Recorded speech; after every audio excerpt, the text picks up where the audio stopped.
Did you know that studies show couples who prioritize gratitude in their relationship report higher levels of satisfaction and connection? It's like a secret ingredient for a thriving marriage. A thriving marriage, it's what we all aim for, right? But what's the key to making it a reality? Today, we're diving into Proverbs 18:22, a powerful scripture that holds the answer. I'm so excited to explore this with you today, and I want to encourage you to reflect on your own relationship as we dive in. Are there areas where you feel like you're missing the mark? Are there moments when you wonder how you can take your relationship to the next level?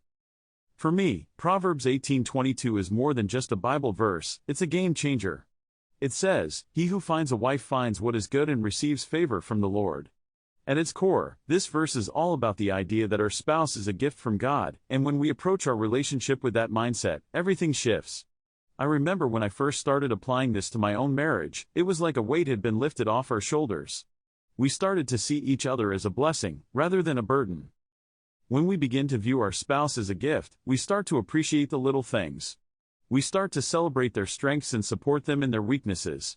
We start to prioritize our relationship and make time for each other. And let me tell you, it's life-changing. Of course, it's not always easy. There are days when we feel like we're just not on the same page, or when our differences seem insurmountable. But the key is to persevere.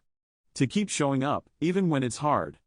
To keep communicating, even when it feels like we're not being heard.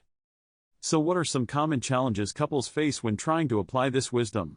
One major obstacle is our own pride. We get stuck in our own ways of thinking, and we struggle to see things from our partner's perspective. And that's when we need to remind ourselves that our spouse is a gift, and that we're in this together. The most powerful takeaway from Proverbs 18:22 is that it has the power to transform our marriages.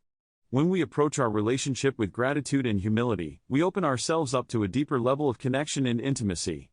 We start to see our spouse as a partner, rather than an adversary. And that's when the magic happens. So what does this look like in practice? For us, it means making time for regular date nights, even if it's just a walk around the block. It means actively listening to each other, and trying to understand each other's perspectives. It means being intentional about showing appreciation and gratitude for our spouse. And it means being willing to apologize and forgive when we mess up.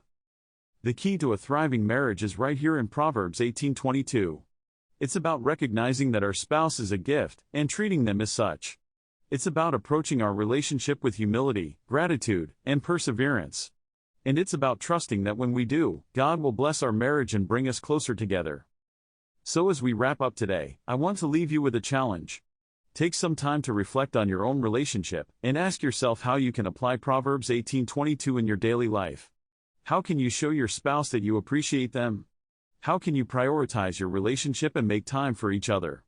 And how can you trust that God is working in your marriage, even when things get tough? Thanks for joining me today, everyone. If you've got thoughts on Proverbs 18:22, I'd love to hear them in the comments below.